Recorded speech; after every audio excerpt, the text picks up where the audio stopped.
রাসূলুল্লাহ সাল্লাল্লাহু আলাইহি ওয়াসাল্লাম কদরের রাতগুলোতে কি কি ইবাদত করতেন। আমি খুঁজে 5টা আমলের কথা পেয়েছি বিশেষভাবে। রাসূল সাল্লাল্লাহু আলাইহি ওয়াসাল্লাম বলেছেন, মান হুরিমা খায়রাহা ফাকাদ হুরিম, যে কদরের বরকত থেকে খায়ের থেকে বঞ্চিত হলো সে আসলেই বঞ্চিত। হি ইজ দ্য লুজার, সে হতভাগা, সে পোড়া কপাল, সে বঞ্চিত। লাস্ট 10 days অফ রমাদান খুব গুরুত্বপূর্ণ, সবচেয়ে the cream time of Ramadan. I repeat, এটা রমাদানের একেবারে মাহেন্দ্রক্ষণ।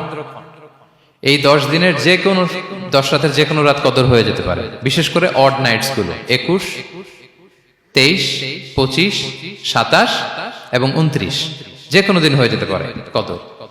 সো বুদ্ধিমানের কাজ হচ্ছে আমরা যেন রমাদানের শেষ 10 রাতে লাগাতার একইভাবে একই স্পিডে আমরা যেন ইবাদত করি। কোন রাতে বেশি করলাম, হয়তো 27 রাতে আমি খুব ভাব গাম্ভীর্য নিয়ে খুব আবেগ নিয়ে ইবাদত করলাম, কিন্তু হয়ে যেতে পারে যে এবছর কদর ছিল 25 রাত, হতে পারে না? পারে। তো আমরা তো মিস করে ফেললাম। তো আমরা যেন মিস না করি। বুদ্ধিমানের কাজ হবে সমান তালে ইবাদত করা। এবং এটা এত গুরুত্বপূর্ণ, রাসূল সাল্লাল্লাহু আলাইহি ওয়াসাল্লাম এত এমফাসাইজ করে কোন রাতের কথা বলেনি। আরবি মাস অনুযায়ী 354টা রাতের মধ্যে সবচাইতে শ্রেষ্ঠ রাত, সবচাইতে শ্রেষ্ঠ রাত সূর্য ডোবার পর থেকে হাত্তা মাতলাইল ফাজর, ফজরের সূচনা লগ্ন পর্যন্ত শান্তিময় এ রাত, বরকতের এ রাত।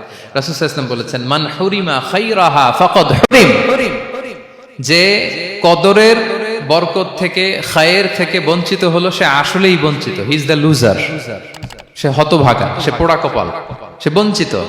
মান হুরিমা খায়রাহা ফাকাদ হুরিম, যে কদর পেল না সে হতভাগা। এখন আমরা কি হতভাগা হতে চাই? আমরা তো শুরুতে অনেক হোপফুল ছিলাম, এত এত ব্লেসিংস, এত এত বরকত, রহমতের ফলগুধারায় আমরা প্লাবিত হচ্ছি রমাদানে। তা আমরা তো হতভাগা হতে চাই না। তা আমরা যেন এই শেষ 10 দিন এক তালে আন্তরিকতার সাথে ঈমান ও ইহতিসাবা আমরা যেন ইবাদত করি। সম্মানিত ভাই এবং বোনেরা, তাহলে আমরা সৌভাগ্যশীলদের অন্তর্ভুক্ত হতে চাই, হতভাগা হতে চাই না। আমরা এবার একটু শুনবো যে রাসূলুল্লাহ সাল্লাল্লাহু আলাইহি ওয়াসাল্লাম কদরের রাতগুলোতে কি কি ইবাদত করতেন। আমি খুঁজে 5টা আমলের কথা পেয়েছি বিশেষভাবে। কমন যে আমলগুলো সেগুলো তো ছিলই, বিশেষভাবে 5টা কাজ রাসূল সাল্লাল্লাহু আলাইহি ওয়াসাল্লাম এই কদরের রাতে করতেন। 1 নম্বর কাজ হচ্ছে তিনি সারা রাত জেগে ইবাদত করতেন এবং পরিবারের লোকদেরকে ঘুমোতে দিতেন না, উঠিয়ে দিতেন। বছরের অন্য কোনো সময়ে সারা রাত জেগে ইবাদত করার কোনো নজির রাসূল সাল্লাল্লাহু আলাইহি ওয়াসাল্লামের জীবনে ছিল না। সব রাতে ঘুমাতেন। আমি জোহর বারুতে একটা কনভেনশনে the daily routine of prophet সাল্লাল্লাহু আলাইহি ওয়াসাল্লাম একটা আলোচনা করেছিলাম, যেখানে রাসূল সাল্লাল্লাহু আলাইহি ওয়াসাল্লামের দৈনন্দিন জীবনের রুটিন আলোচনা করেছিলাম। সেখানে আমরা বলেছি যে রাসূল সাল্লাল্লাহু আলাইহি ওয়াসাল্লামের দৈনন্দিন অভ্যাস ছিল তিনি এশার পরেই তাড়াতাড়ি ঘুমিয়ে পড়তেন আর মিড নাইটে উঠতেন। রাসূল সাল্লাল্লাহু আলাইহি ওয়াসাল্লামের কর্মদিবস শুরু হতো মিড নাইটে।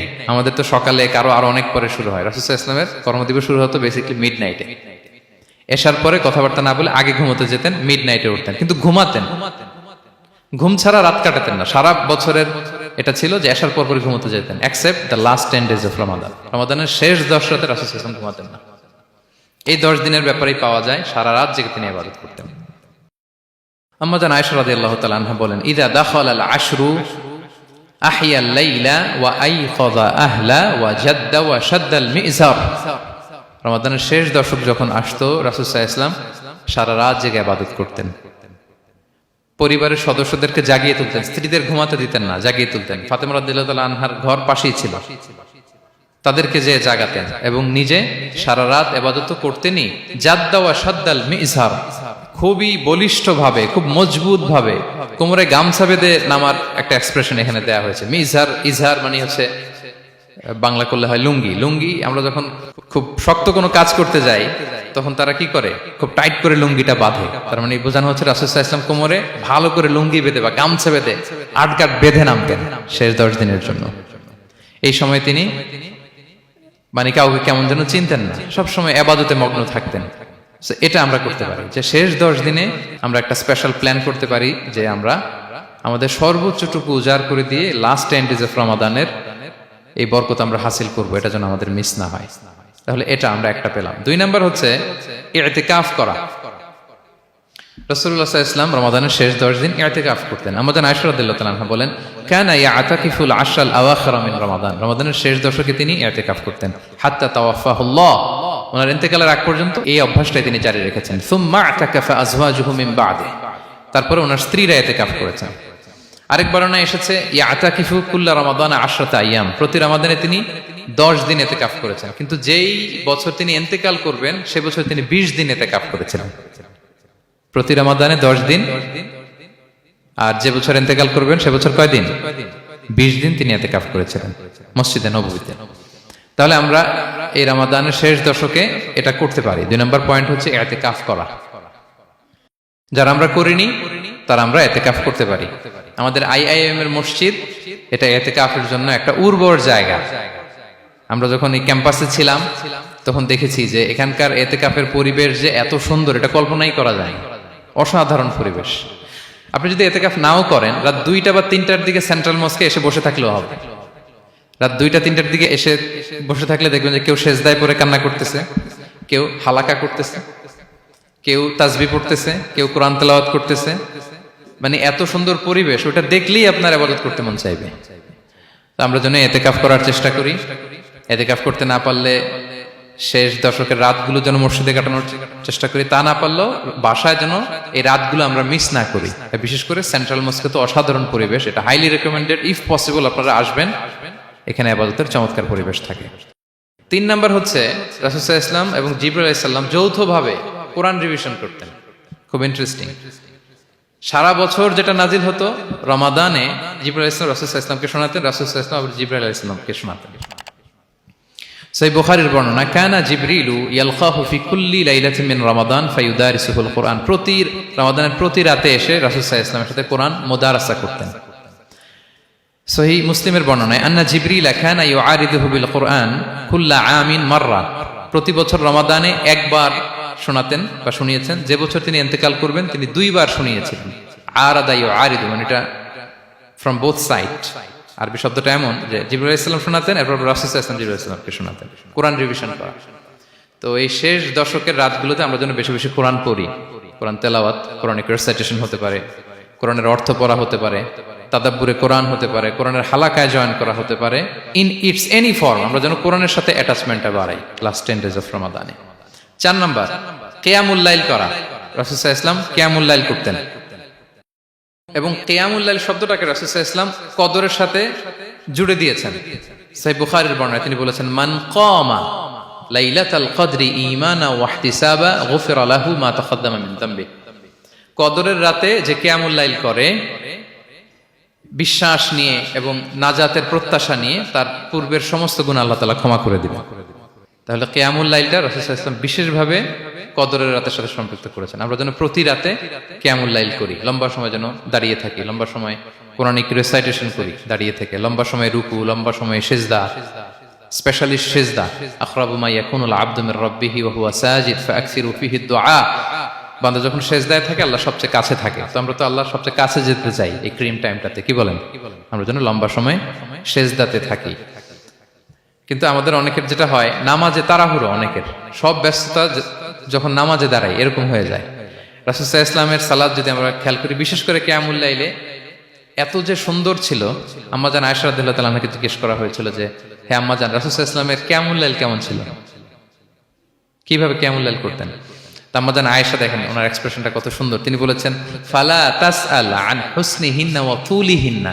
রাসূল সাল্লাল্লাহু আলাইহি ওয়াসাল্লামের কিয়াম যে কত সুন্দর ছিল, কত লম্বা ছিল, আমায় জিজ্ঞেস করো না, আমি বলতে পারবো না।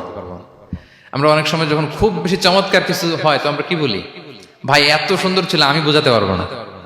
এরকম বলি না যে এত অসাধারণ আমি বলে বোঝাতে পারবো না? বাংলাতেও কিন্তু আমরা বলি এত চমৎকার, বলে বোঝাতে পারবো না, শব্দের বুননে, ভাষার বুননে আমি ফুটিয়ে তুলতে পারবো না। তো আমাদের আয়েশা এটাই বলেছিলেন, ফালা তাসআল আন হুসনিহিন্না ওয়া তুলিহিন্না। রাসূল সাল্লাল্লাহু আলাইহি ওয়াসাল্লামের রাতের নামাজ কিয়ামুল লাইল যে কত সুন্দর ছিল, কত দীর্ঘ ছিল, লম্বা ছিল, আমায় জিজ্ঞেস করো না, আমি বলে বোঝাতে পারবো না। সুবহানাল্লাহি ওয়া বিহামদিহি। আমরা যেন লম্বা সময় কিয়ামুল লাইল করি।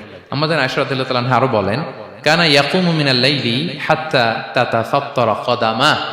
এত দীর্ঘ সময় দাঁড়িয়ে থাকতেন, থাকতে থাকতে ওনার পা ফুলে যেত, পা দুটো ফুলে যেত। আপনিও দীর্ঘ সময় দাঁড়িয়ে দেখেন যে পায়ে ঝিম ধরে যাবে, পা ফুলে যাবে, এটা করতেন রাসূল সাল্লাল্লাহু আলাইহি ওয়াসাল্লাম। তো আমাদের আয়েশা বলেন, ইয়া রাসূলুল্লাহ লিমা তাসনাউ হাযা ওয়া ক্বাদ গুফিরা লাকা মা তাকাদ্দামা মিন যামবিকা মা তাআখার। আপনি এত কষ্ট কেন সহ্য করেন নিজের দেহের উপরে?